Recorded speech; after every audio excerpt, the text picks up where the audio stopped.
ଜୟ ଜଗନ୍ନାଥ। ଶ୍ରୀମଦ୍ ଭଗବଦ୍ ଗୀତାର ପ୍ରଥମ ଅଧ୍ୟାୟର ଅଷ୍ଟମ ଶ୍ଲୋକର କିଛି ଅଂଶ ମୁଁ ବର୍ଣ୍ଣନା କରିଥିଲି ପୂର୍ବ ଭିଡ଼ିଓରେ। ବର୍ତ୍ତମାନ ସେହି ଶ୍ଲୋକର ଅବଶିଷ୍ଟାଂଶକୁ ମୁଁ ପୂର୍ଣ୍ଣ ଭାବରେ ବର୍ଣ୍ଣନା କରୁଛି। ପୁନଶ୍ଚ ଆମେ ଶ୍ଲୋକଟି ପଢ଼ିବା। ଭବାନ୍ ଭୀଷ୍ମଶ୍ଚ କର୍ଣ୍ଣଶ୍ଚ କୃପଶ୍ଚ ସମିତିଞ୍ଜୟଃ ଅଶ୍ୱତ୍ଥାମା ବିକର୍ଣ୍ଣଶ୍ଚ ସୌମଦତ୍ତିಸ್ತଥୈବ ଚ। ଆପଣ ଦ୍ରୋଣାଚାର୍ଯ୍ୟ, ପିତାମହ ଭୀଷ୍ମ, କର୍ଣ୍ଣ ଏବଂ ସଂଗ୍ରାମ ବିଜୟୀ କୃପାଚାର୍ଯ୍ୟ ତଥା ସେହିପରି ଅଶ୍ୱତ୍ଥାମା, ବିକର୍ଣ୍ଣ ଓ ସୋମଦତ୍ତଙ୍କ ପୁତ୍ର ଭୂରିଶ୍ରବା ଏ ସମସ୍ତଙ୍କ ବିଷୟରେ ଆମେ ବର୍ଣ୍ଣନା କରିବା। ପ୍ରଥମ ଦ୍ରୋଣାଚାର୍ଯ୍ୟଙ୍କ ବିଷୟରେ ତ ମୁଁ ପୂର୍ବ ଭିଡ଼ିଓରେ କହିସାରିଛି। ବର୍ତ୍ତମାନ ଆମେ ଜାଣିବା ପ୍ରଶ୍ନ ଭୀଷ୍ମ କିଏ? ଭୀଷ୍ମ ଥିଲେ ମହାରାଜା ଶାନ୍ତନୁଙ୍କର ପୁତ୍ର। ଗଙ୍ଗା ଦେବୀଙ୍କ ଠାରୁ ତାଙ୍କର ଜନ୍ମ ହୋଇଥିଲା। ସେ ଦ୍ୟୋ ନାମକ ନବମ ବସୁଙ୍କ ଅବତାର ଥିଲେ।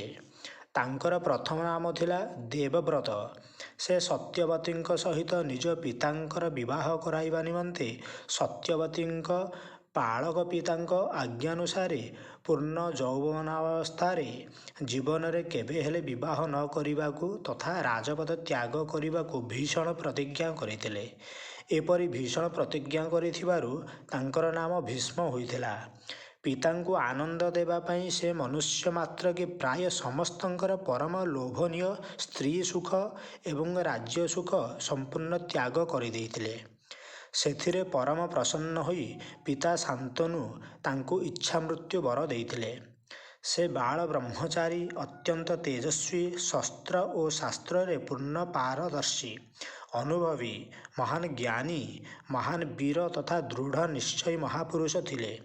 ତାଙ୍କଠାରେ ଶୌର୍ଯ୍ୟ, ବୀର୍ଯ୍ୟ, ତ୍ୟାଗ, ତିତିକ୍ଷା, କ୍ଷମା, ଦୟା, ଶମ, ଦମ, ସତ୍ୟ, ଅହିଂସା, ସନ୍ତୋଷ, ଶାନ୍ତି, ବଳ, ତେଜ, ନ୍ୟାୟପ୍ରିୟତା, ନମ୍ରତା, ଉଦାରତା, ଲୋକପ୍ରିୟତା, ସ୍ପଷ୍ଟବାଦିତା, ସାହସ, ବ୍ରହ୍ମଚର୍ଯ୍ୟ, ବୈରାଗ୍ୟ, ଜ୍ଞାନ, ବିଜ୍ଞାନ, ମାତୃପିତୃଭକ୍ତି ଏବଂ ଗୁରୁ ସେବା ଆଦି ସମସ୍ତ ସଦ୍ଗୁଣ ପୂର୍ଣ୍ଣ ରୂପରେ ବିକଶିତ ହୋଇ ରହିଥିଲା। ତାଙ୍କର ଜୀବନ ଓ ଭଗବତ୍ ଭକ୍ତିରେ ଓତପ୍ରୋତ ହୋଇ ରହିଥିଲା। ତାଙ୍କଠାରେ ଭଗବାନ ଶ୍ରୀକୃଷ୍ଣଙ୍କର ସ୍ୱରୂପ ଓ ତତ୍ତ୍ୱର ଜ୍ଞାନ ଭଲ ଭାବରେ ଥିଲା ଏବଂ ସେ ତାଙ୍କର ପରମ ପ୍ରେମୀ, ଏକନିଷ୍ଠ, ପୂର୍ଣ୍ଣ ଶ୍ରଦ୍ଧାଳୁ ଭକ୍ତ ଥିଲେ। ମହାଭାରତ ଯୁଦ୍ଧରେ ତାଙ୍କର ସମ୍ମୁଖୀନ ହେବାକୁ ଅନ୍ୟ କୌଣସି ବୀର ନଥିଲେ। ସେ ଦୁର୍ଯ୍ୟୋଧନଙ୍କ ସମ୍ମୁଖରେ ପ୍ରତିଜ୍ଞା କରିଥିଲେ, ପଞ୍ଚପାଣ୍ଡବକୁ ମୁଁ କଦାପି ମାରିବି ନାହିଁ, କିନ୍ତୁ ପ୍ରତିଦିନ 10,000 ଯୋଦ୍ଧାଙ୍କୁ ମାରିବି। ସେ କୌରବ ପକ୍ଷରେ ପ୍ରଧାନ ସେନାପତି ପଦରେ ରହି 10 ଦିନ ପର୍ଯ୍ୟନ୍ତ ଘୋର ଯୁଦ୍ଧ କରିଥିଲେ। ତତ୍ପରେ ଶରଶଯ୍ୟାରେ ପଡ଼ିଥିବା ସମୟରେ ସମସ୍ତଙ୍କୁ ମହାନ ଜ୍ଞାନୋପଦେଶ ଦେଇ ଉତ୍ତରାୟଣ ହୋଇଯିବା ପରେ ସ୍ୱଇଚ୍ଛାରେ ଦେହତ୍ୟାଗ କରିଥିଲେ। ପ୍ରଶ୍ନ କର୍ଣ୍ଣ କିଏ?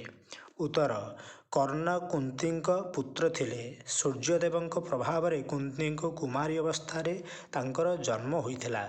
କୁନ୍ତୀ ତାଙ୍କୁ ପେଟିରେ ପୂରାଇ ନଦୀରେ ଭସାଇ ଦେଇଥିଲେ, କିନ୍ତୁ ଭାଗ୍ୟବଶତଃ ତାଙ୍କର ମୃତ୍ୟୁ ହୋଇନଥିଲା। ପେଟି ଭାସି ଭାସି ଆସି ହସ୍ତିନାପୁରରେ ଲାଗିଥିଲା। ଅଧିରଥ ନାମକ ଜଣେ ସୂତ ତାଙ୍କୁ ଘରକୁ ନେଇଯାଇଥିଲେ ଓ ତାଙ୍କ ପତ୍ନୀ ରାଧା ତାହାଙ୍କୁ ପୁତ୍ର ପରି ଲାଳନ ପାଳନ କରିଥିଲେ। କବଚ କୁଣ୍ଡଳ ରୂପକ ଧନ ସହିତ କର୍ଣ୍ଣଙ୍କର ଜନ୍ମ ହୋଇଥିଲା। ତେଣୁ ଅଧିରଥ ତାଙ୍କର ନାମ ବସୁସେନ ରଖିଥିଲେ। ସେ ଦ୍ରୋଣାଚାର୍ଯ୍ୟ ଓ ପରଶୁରାମଙ୍କଠାରୁ ଶସ୍ତ୍ରାସ୍ତ୍ର ବିଦ୍ୟା ଶିକ୍ଷା କରିଥିଲେ ଏବଂ ଶାସ୍ତ୍ର ଓ ଶସ୍ତ୍ରବିଦ୍ୟା ଉଭୟରେ ବଡ଼ ପଣ୍ଡିତ ଓ ଅନୁଭବୀ ଥିଲେ। ଶସ୍ତ୍ରବିଦ୍ୟାରେ ଏବଂ ଯୁଦ୍ଧ କଳାରେ ସେ ଅର୍ଜୁନଙ୍କ ସମକକ୍ଷ ବୀର ଥିଲେ। ଦୁର୍ଯ୍ୟୋଧନ ତାଙ୍କୁ ଅଙ୍ଗଦେଶର ରାଜା କରିଦେଇଥିଲେ। ଦୁର୍ଯ୍ୟୋଧନଙ୍କ ସହିତ ତାଙ୍କର ପ୍ରଗାଢ଼ ବନ୍ଧୁତା ଥିଲା ଏବଂ ସେ ଉଭୟ କାୟ ଓ ମନ ଦ୍ୱାରା ତାଙ୍କର ହିତ ଚିନ୍ତନରେ ଲାଗି ରହିଥିଲେ। ଏପରିକି ମାତା କୁନ୍ତୀ ଓ ଭଗବାନ ଶ୍ରୀକୃଷ୍ଣ ବୁଝାଇବା ପରେ ମଧ୍ୟ ସେ ଦୁର୍ଯ୍ୟୋଧନଙ୍କୁ ଛାଡ଼ି ପାଣ୍ଡବ ପକ୍ଷ ଗ୍ରହଣ କରିନଥିଲେ। ସେ ସର୍ବଦା ସୂର୍ଯ୍ୟଦେବଙ୍କ ପୂଜା କରୁଥିଲେ ଏବଂ ତାଙ୍କର ଦାନଶୀଳତା ଅଦ୍ୱିତୀୟ ଥିଲା। ସୂର୍ଯ୍ୟ ପୂଜା କରିବା ସମୟରେ ତାଙ୍କୁ ଯେ ଯାହା ମାଗୁଥିଲା ସେ ତାହା ଆନନ୍ଦରେ ଦେଇ ଦେଉଥିଲେ। ଦିନେ ଦେବରାଜ ଇନ୍ଦ୍ର ଅର୍ଜୁନଙ୍କ ମଙ୍ଗଳ ପାଇଁ ବ୍ରାହ୍ମଣ ବେଶ ଧରି ତାଙ୍କର ସହଜାତ ନୈସର୍ଗିକ କବଚ କୁଣ୍ଡଳ ମାଗିଥିଲେ। କର୍ଣ୍ଣ ବଡ଼ ପ୍ରସନ୍ନତାର ସହିତ ତାହା ତାଙ୍କୁ ଦେଇଥିଲେ। ଏହାର ପ୍ରତିଦାନରେ ଇନ୍ଦ୍ର ତାଙ୍କୁ ବୀରଘାତିନୀ ଅମୋଘ ଶକ୍ତି ପ୍ରଦାନ କରିଥିଲେ। କର୍ଣ୍ଣ ସେହି ଶକ୍ତି ଦ୍ୱାରା ଭୀମସେନଙ୍କ ପୁତ୍ର ଘଟୋତ୍କଚକୁ ଯୁଦ୍ଧ ସମୟରେ ବଧ କରିଥିଲେ। ଦ୍ରୋଣାଚାର୍ଯ୍ୟଙ୍କ ପରେ କର୍ଣ୍ଣ 2 ଦିନ ପାଇଁ ପ୍ରଧାନ ସେନାପତି ପଦରେ ରହି ଅର୍ଜୁନଙ୍କ ଦ୍ୱାରା ନିହତ ହୋଇଥିଲେ। ପ୍ରଶ୍ନ କୃପାଚାର୍ଯ୍ୟ କିଏ? ଉତ୍ତର ସେ ଥିଲେ ଗୌତମ ବଂଶୀୟ ମହର୍ଷି ଶରଦ୍ୱାଙ୍କ ପୁତ୍ର। ସେ ଧନୁର୍ବିଦ୍ୟାରେ ବଡ଼ ପାରଦର୍ଶୀ ଓ ଅନୁଭବୀ ଥିଲେ। ତାଙ୍କର ଭଉଣୀଙ୍କ ନାମ କୃପୀ। ମହାରାଜ ଶାନ୍ତନୁ କୃପା କରି ଦୁହିଁଙ୍କୁ ପାଳିଥିଲେ। ତେଣୁ ତାଙ୍କର ନାମ କୃପ ଓ ଭଉଣୀଙ୍କ ନାମ କୃପୀ ହୋଇଥିଲା।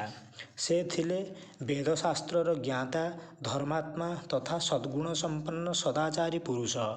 ଦ୍ରୋଣାଚାର୍ଯ୍ୟଙ୍କ ପୂର୍ବରୁ ସେ ପାଣ୍ଡବ, କୌରବ ଓ ଯାଦବମାନଙ୍କୁ ଧନୁର୍ବେଦ ଶିକ୍ଷା ଦେଇଥିଲେ। ସମସ୍ତ କୌରବ ବଂଶ ନାଶ ହେବା ପରେ ମଧ୍ୟ ସେ ଜୀବିତ ଥିଲେ। ସେ ପରୀକ୍ଷିତଙ୍କୁ ଅସ୍ତ୍ରବିଦ୍ୟା ଶିକ୍ଷା ଦେଇଥିଲେ। ସେ ଥିଲେ ବଡ଼ ବୀର ଓ ଶତ୍ରୁ ଉପରେ ବିଜୟ ପ୍ରାପ୍ତ କରିବାରେ ନିପୁଣ। ତେଣୁ ତାଙ୍କର ନାମ ସହିତ ସମିତିଞ୍ଜୟ ବିଶେଷଣ ଯୋଗ କରାଯାଇଛି। ପ୍ରଶ୍ନ ଅଶ୍ୱତ୍ଥାମା କିଏ? ଉତ୍ତର ଅଶ୍ୱତ୍ଥାମା ଥିଲେ ଆଚାର୍ଯ୍ୟ ଦ୍ରୋଣଙ୍କ ପୁତ୍ର। ସେ ଥିଲେ ଶସ୍ତ୍ରାସ୍ତ୍ର ବିଦ୍ୟାରେ ଅତ୍ୟନ୍ତ ନିପୁଣ, ଯୁଦ୍ଧ କଳାରେ ପ୍ରବୀଣ ଓ ବଡ଼ ଶୂରବୀର ମହାରଥୀ। ସେ ତାଙ୍କର ପିତା ଦ୍ରୋଣାଚାର୍ଯ୍ୟଙ୍କଠାରୁ ଯୁଦ୍ଧବିଦ୍ୟା ଶିକ୍ଷା କରିଥିଲେ। ପ୍ରଶ୍ନ ବିକର୍ଣ୍ଣ କିଏ? ଉତ୍ତର ଧୃତରାଷ୍ଟ୍ରଙ୍କ ଦୁର୍ଯ୍ୟୋଧନ ଆଦି 100 ପୁତ୍ରଙ୍କ ମଧ୍ୟରୁ ଜଣଙ୍କ ନାମ ଥିଲା ବିକର୍ଣ୍ଣ। ସେ ବଡ଼ ଧର୍ମାତ୍ମା, ବୀର ଓ ମହାରଥୀ ଥିଲେ। କୌରବ ରାଜସଭାରେ ଅତ୍ୟାଚାର ପୀଡ଼ିତା ଦ୍ରୌପଦୀ ଯେତେବେଳେ ପଚାରିଲେ, ମୁଁ ହାରିଗଲି ନା ନାହିଁ, ସେତେବେଳେ ବିଦୁରଙ୍କୁ ଛାଡ଼ି ଅନ୍ୟ ସମସ୍ତ ସଭାସଦ ଚୁପ୍ ରହିଥିଲେ। ଏକମାତ୍ର ବିକର୍ଣ୍ଣ ହିଁ ସଭାରେ ଠିଆ ହୋଇ ଅତ୍ୟନ୍ତ ତୀବ୍ର କଣ୍ଠରେ ନ୍ୟାୟ ଓ ଧର୍ମର ଅନୁକୂଳ କଥା କହିଥିଲେ। ଦ୍ରୌପଦୀଙ୍କ ପ୍ରଶ୍ନର ଉତ୍ତର ଦିଆ ନ ଯିବା ବଡ଼ ଅନ୍ୟାୟ। ମୋ ମତରେ ଆମ୍ଭେମାନେ ଦ୍ରୌପଦୀଙ୍କୁ ଜିତିନାହୁଁ। ପ୍ରଶ୍ନ ସୌମଦତ୍ତୀ କିଏ? ଉତ୍ତର ସୋମଦତ୍ତଙ୍କ ପୁତ୍ର ଭୂରିଶ୍ରବାଙ୍କୁ ସୌମଦତ୍ତୀ କୁହାଯାଉଥିଲା। ସେ ଥିଲେ ଶାନ୍ତନୁଙ୍କ ବଡ଼ ଭାଇ ବାଲ୍ମୀକଙ୍କ ପୌତ୍ର। ସେ ବଡ଼ ଧର୍ମାତ୍ମା, ଯୁଦ୍ଧ କାଳରେ କୁଶଳ ଓ ଶୂରବୀର ମହାରଥୀ ଥିଲେ। ସେ ବହୁଳ ପରିମାଣରେ ଦକ୍ଷିଣା ଦେଇ ଅନେକ ଯଜ୍ଞ କରିଥିଲେ। ସେ ମହାଭାରତ ଯୁଦ୍ଧରେ ସାତ୍ୟକୀଙ୍କ ହାତରେ ମରିଥିଲେ। ପ୍ରଶ୍ନ ତଥା ଓ ଏବ 2 ଅବ୍ୟୟ ପଦ ପ୍ରୟୋଗର ଅଭିପ୍ରାୟ କ'ଣ? ଉତ୍ତର ଏହି 2ଟି ପଦ ପ୍ରୟୋଗ କରି ଦେଖାଇ ଦିଆଯାଇଛି ଯେ ଅଶ୍ୱତ୍ଥାମା, ବିକର୍ଣ୍ଣ ଏବଂ ଭୂରିଶ୍ରବା ମଧ୍ୟ କୃପାଚାର୍ଯ୍ୟଙ୍କ ପରି ସଂଗ୍ରାମ ବିଜୟୀ ଥିଲେ। ଜୟ ଜଗନ୍ନାଥ।